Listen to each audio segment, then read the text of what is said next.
Welcome to HorrorBabble. Today, as per the suggestion of John Benko, I shall be reading The Shambler from the Stars by Robert Bloch. I do hope you enjoy it.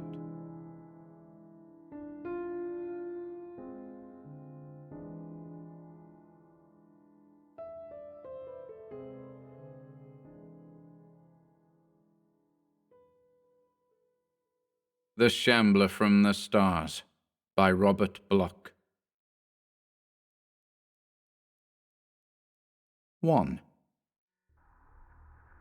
I am what I profess to be, a writer of weird fiction. Since earliest childhood I have been enthralled by the cryptic fascination of the unknown and the unguessable, the nameless fears, the grotesque dreams, the queer, half-intuitive fancies that haunt our minds have always exercised for me a potent and inexplicable delight. In literature, I have walked the midnight paths with Poe, or crept amidst the shadows with Machen, combed the realms of horrific stars with Baudelaire, or steeped myself with earth's inner madness amidst the tales of ancient lore. A meager talent for sketching and crayon work led me to attempt crude picturizations involving the outlandish denizens of my nighted thoughts. The same somber trend of intellect which drew me in my art interested me in obscure realms of musical composition. The symphonic strains of the Planet Suite and the like were my favorites. My inner life soon became a ghoulish feast of eldritch, tantalizing horrors. My outer existence was comparatively dull. As time went on, I found myself drifting more and more into the life of a penurious recluse, a tranquil, philosophical existence amidst a world of books and dreams. A man must live. By nature constitutionally and spiritually unfitted for manual labor, I was at first puzzled about the choice of a suitable vocation. The depression complicated matters to an almost intolerable degree, and for a time I was close to utter economic disaster. It was then that I decided to write. I procured a battered typewriter, a ream of cheap paper, and a few carbons. My subject matter did not bother me. What better field than the boundless realms of a colorful imagination? I would write of horror, fear, and the riddle that is death. At least in the callowness of my unsophistication, this was my intention. My first attempt soon convinced me how utterly I had failed. Sadly, miserably, I fell short of my aspired goal. My vivid dreams became on paper merely meaningless jumbles of ponderous adjectives, and I found no ordinary words to express the wondrous terror of the unknown. My first manuscripts were miserable and futile documents, the few magazines using such material being unanimous in their rejections. I had to live. Slowly but surely, I began to adjust my style to my ideas. Laboriously, I experimented with words, phrases, sentence structure. It was work, and hard work at that. I soon learned to sweat. At last, however, one of my stories met with favor. Then a second, a third, a fourth. Soon I had begun to master the more obvious tricks of the trade, and the future looked brighter at last. It was with an easier mind that I returned to my dream life and my beloved books. My stories afforded me a somewhat meager livelihood, and for a time this sufficed, but not for long. Ambition, ever an illusion, was the cause of my undoing. I wanted to write a real story, not the stereotyped, ephemeral sort of tale I turned out for the magazines, but a real work of art. The creation of such a masterpiece became my ideal. I was not a good writer, but that was not entirely due to my errors in mechanical style. It was, I felt, the fault of my subject matter. Vampires, werewolves, ghouls, mythological monsters, these things constituted material of little merit. Commonplace imagery, ordinary adjectival treatment, and a prosaically anthropocentric point of view were the chief detriments to the production of a really good weird tale. I must have new subject matter, truly unusual plot material. If only I could conceive of something, that was teratologically incredible. I longed to learn the songs the demons sing as they swoop between the stars, or hear the voices of the olden gods as they whisper their secrets to the echoing void. I yearned to know the terrors of the grave, the kiss of maggots on my tongue, the cold caress of a rotting shroud upon my body.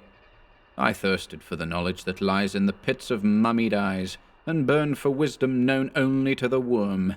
Then I could really write, and my hopes would be truly realized. I sought a way. Quietly, I began a correspondence with isolated thinkers and dreamers all over the country. There was a hermit in the western hills, a savant in the northern wilds, a mystic dreamer in New England. It was from the latter that I learned of the ancient books that hold strange lore. He quoted guardedly from the legendary Necronomicon, and spoke timidly of a certain book of Ibon that was reputed to surpass it in the utter wildness of its blasphemy. He himself had been a student of these volumes of primal dread, but he did not want me to search too far. He had heard many strange things as a boy in witch-haunted Arkham, where the old shadows still leer and creep, and since then he had wisely shunned the blacker knowledge of the forbidden. At length, after much pressing on my part, he reluctantly consented to furnish me with the names of certain persons he deemed able to aid me in my quest. He was a writer of notable brilliance and wide reputation among the discriminating few, and I knew he was keenly interested in the outcome of the whole affair. As soon as his precious list came into my possession, I began a widespread postal campaign in order to obtain access to the desired volumes. My letters went out to universities, private libraries, reputed seers, and the leaders of carefully hidden and obscurely designated cults. But I was foredoomed to disappointment. The replies I received were definitely unfriendly, almost hostile. Evidently, the rumored possessors of such lore were angered that their secret should be thus unveiled by a prying stranger. I was subsequently the recipient of several anonymous threats through the mails, and I had one very alarming phone call. This did not bother me nearly so much as the disappointing realization that my endeavors had failed. Denials, evasions, refusals, threats, these would not aid me. I must look elsewhere. The bookstores. Perhaps on some musty and forgotten shelf I might discover what I sought. Then began an interminable crusade. I learned to bear my numerous disappointments with unflinching calm. Nobody in the common run of shops seemed ever to have heard of the frightful Necronomicon, the evil Book of Ibon, or the disquieting Culte de Ghouls. Persistence brings results. In a little old shop on South Dearborn Street, amidst dusty shelves seemingly forgotten by time, I came to the end of my search. There, securely wedged between 2-century-old editions of Shakespeare, stood a great black volume with iron facings. Upon it, in hand-engraved lettering, was the inscription, De Vermis Mysteriis, or Mysteries of the Worm. The proprietor could not tell how it had come into his possession. Years before, perhaps, it had been included in some second-hand job lot. He was obviously unaware of its nature, for I purchased it with $1 bill. He wrapped the ponderous thing for me, well pleased at this unexpected sale, and bade me a very satisfied good day. I left hurriedly, the precious prize under my arm. What a find! I had heard of this book before. Ludwig Prynne was its author, he who had perished at the inquisitorial stake in Brussels when the witchcraft trials were at their height. A strange character, alchemist, necromancer, reputed mage, he boasted of having attained a miraculous age, when he at last suffered a fiery immolation at the hands of the secular arm. He was said to have proclaimed himself the sole survivor of the ill-fated Ninth Crusade, exhibiting as proof certain musty documents of attestation. It is true that a certain Ludwig Prynne was numbered among the gentlemen retainers of Montserrat in the olden chronicles, but the incredulous branded Ludwig as a crack-brained impostor, though perchance a lineal descendant of the original warrior. Ludwig attributed his sorcerous learning to the years he had spent as a captive among the wizards and wonder-workers of Syria, and glibly he spoke of encounters with the jinns and afrits of elder Eastern myth. He is known to have spent some time in Egypt, and there are legends among the Libyan dervishes concerning the old seer's deeds in Alexandria. At any rate, his declining days were spent in the Flemish lowland country of his birth, where he resided, appropriately enough, in the ruins of a pre-Roman tomb that stood in the forest near Brussels. Ludwig was reputed to have dwelt there amidst a swarm of familiars and fearsomely invoked conjurations. Manuscripts still extant speak of him guardedly as being attended by invisible companions and star-sent servants. Peasants shunned the forest by night, for they did not like certain noises that resounded to the moon, and they most certainly were not anxious to see what worshipped at the old pagan altars that stood crumbling in certain of the darker glens. Be that as it may, these creatures that he commanded were never seen after Prin's capture by the inquisitorial minions. Searching soldiers found the tomb entirely deserted, though it was thoroughly ransacked before its destruction. The supernatural entities, the unusual instruments and compounds, all had most curiously vanished. A search of the forbidding woods and a timorous examination of the strange altars did not add to the information. There were fresh bloodstains on the altars, and fresh bloodstains on the rack, too, before the questioning of Prin was finished. A series of particularly atrocious tortures failed to elicit any further disclosures from the silent wizard, and at length the weary interrogators ceased and cast the aged sorcerer into a dungeon.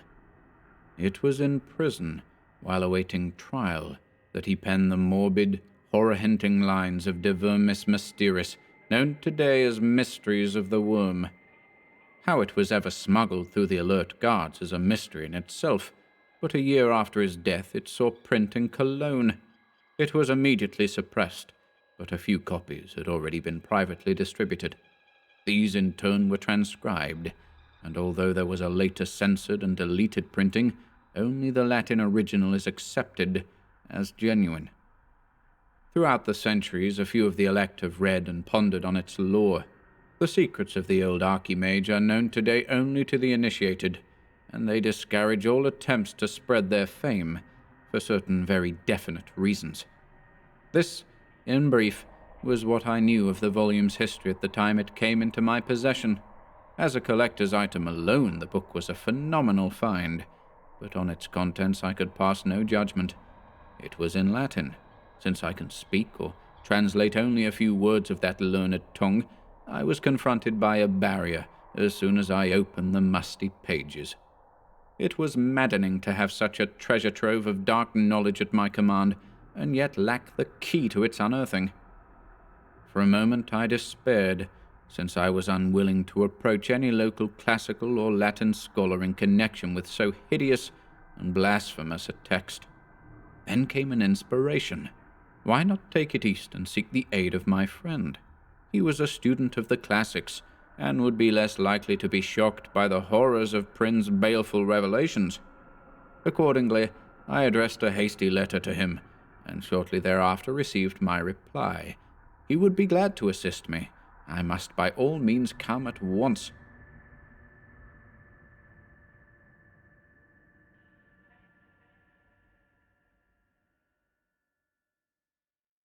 Two. Providence is a lovely town. My friend's house was ancient and quaintly Georgian. The first floor was a gem of colonial atmosphere. The second, beneath antique gables that shadowed the enormous window, served as a workroom for my host. It was here that we pondered that grim, eventful night last April, here beside the open window that overlooked the azure sea. It was a moonless night, haggard and wan with a fog that filled the darkness with bat-like shadows. In my mind's eye, I can see it still, the tiny lamp-lit room with the big table and the high-backed chairs, the bookcases bordering the walls, the manuscripts stacked in special files. My friend and I sat at the table, the volume of mystery before us. His lean profile threw a disturbing shadow on the wall, and his waxen face was furtive in the pale light. There was an inexplicable air of portentous revelation quite disturbing in its potency. I sensed the presence of secrets waiting to be revealed. My companion detected it too. Long years of occult experience had sharpened his intuition to an uncanny degree. It was not cold that made him tremble as he sat there in his chair. It was not fever that caused his eyes to flame like jewel-incarned fires. He knew, even before he opened that accursed tome, that it was evil. The musty scent that rose from those antique pages carried with it the reek of the tomb. The faded leaves were maggoty at the edges, and rats had gnawed the leather, rats which, perchance, had a ghastlier food for common fare. I had told my friend the volume's history that afternoon, and had unwrapped it in his presence. Then he had seemed willing and eager to begin an immediate translation. Now he demurred. It was not wise, he insisted. This was evil knowledge. Who could say what demon-dreaded lore these pages might contain, or what ills before the ignorant one who sought to tamper with their contents? It is not good to learn too much, and men had died for exercising the rotted wisdom that these leaves contained. He begged me to abandon the quest while the book was still unopened, and to seek my inspiration in saner things. I was a fool. Hastily, I overruled his objections with vain and empty words. I was not afraid. Let us at least gaze into the contents of our prize. I began to turn the pages. The result was disappointing. It was an ordinary-looking volume after all, yellow, crumbling leaves set with heavy black-lettered Latin texts. That was all. No illustrations, no alarming designs. My friend could no longer resist the allurement of such a rare bibliophilic treat. In a moment, he was peering intently over my shoulder, occasionally muttering snatches of Latin phrasing. Enthusiasm mastered him at last. Seizing the precious tome in both hands, he seated himself near the window and began reading paragraphs at random, occasionally translating them into English. His eyes gleamed with a feral light. His cadaverous profile grew intent as he pored over the mouldering runes. Sentences thundered in fearsome litany, then faded into tones below a whisper, as his voice became as soft as a viper's hiss. I caught only a few phrases now, for in his introspection he seemed to have forgotten me. He was reading of spells and enchantments. I recall allusions to such gods of divination as Father Yig, Dark Han, and serpent-bearded Beatus. I shuddered, for I knew these names of old, but I would have shuddered more had I known what was yet to come. It came quickly. Suddenly he turned to me in great agitation, and his excited voice was shrill. He asked me if I remembered the legends of Prince Sorcery and the tales of the invisible servants he commanded from the stars. I assented, little understanding the cause of his sudden frenzy. Then he told me the reason. Here, under a chapter on familiars, he had found an orison, or spell, perhaps the very one Prynne had used to call upon his unseen servitors from beyond the stars. Let me listen while he read. I sat there dully, like a stupid, uncomprehending fool. Why did I not scream, try to escape, or tear that monstrous manuscript from his hands? Instead, I sat there while my friend, in a voice cracked with unnatural excitement, read in Latin a long and sonorously sinister invocation. Tibi magnum in omenandum, signa stellarum negrarum, et bufani formis sedo qui sigillum. The croaking ritual proceeded, then rose on wings of nighted, hideous horror. The words seemed to writhe like flames in the air, burning into my brain. The thundering tones cast an echo into infinity, beyond the farthermost star. They seemed to pass into primal and undimensioned gates, to seek out a listener there, and summon him to earth. Was it all an illusion? I did not pause to ponder, for that unwitting summons was answered. Scarcely had my companion's voice died away in that little room before the terror came. The room turned cold. A sudden wind shrieked in through the open window, a wind that was not of earth.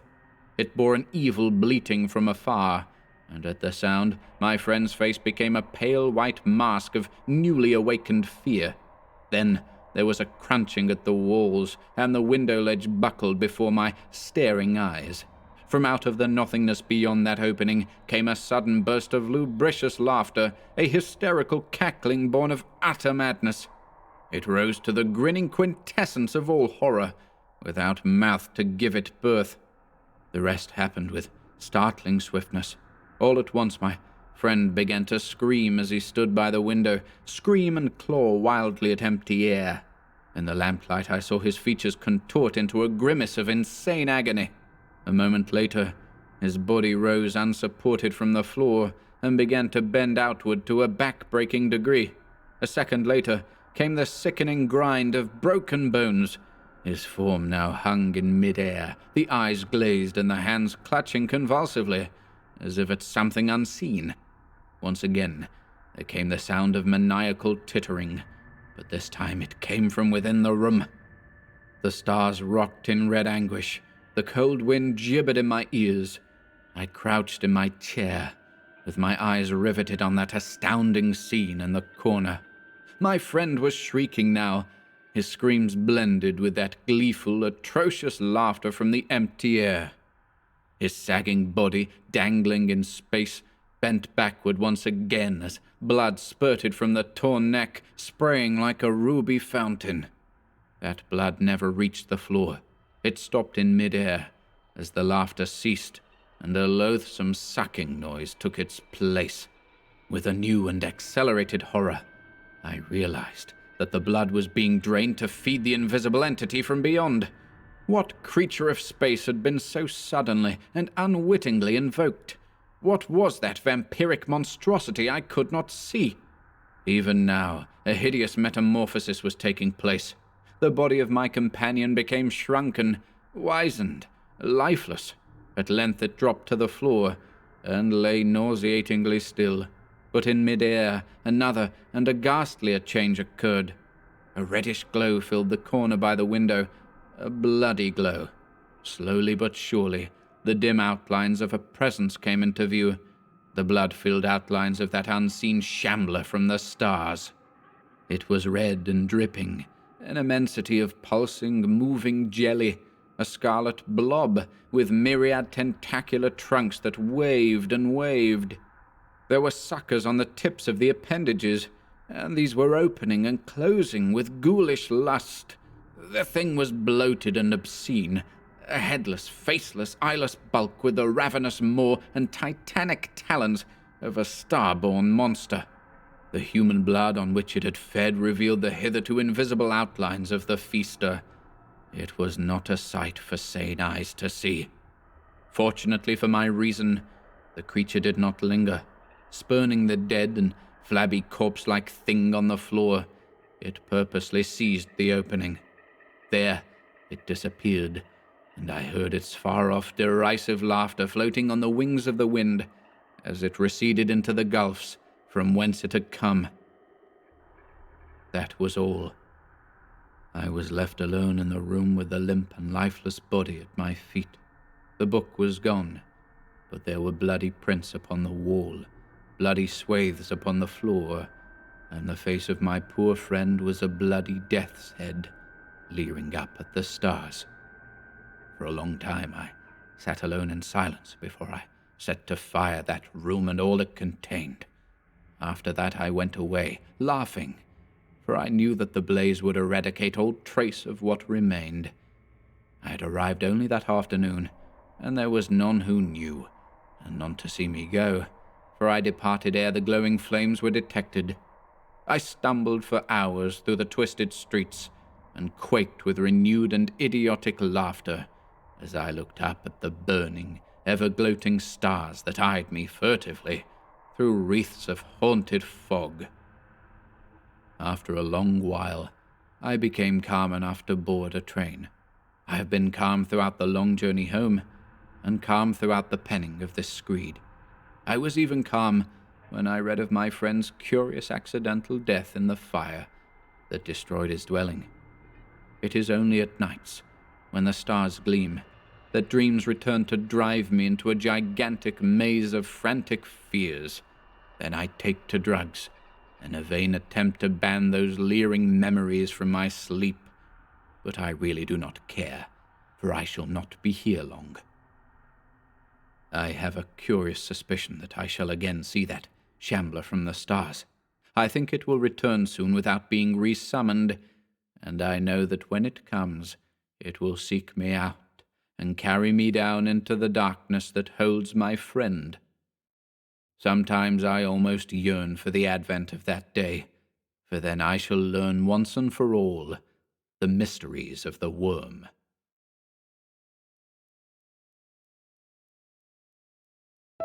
Thank you for listening today. If you enjoyed this reading and would like to support our work here at HorrorBabble, please feel free to pay us a visit over at Patreon. Links to Patreon and the Bandcamp shop can be found in the video description below. Until next time, goodbye.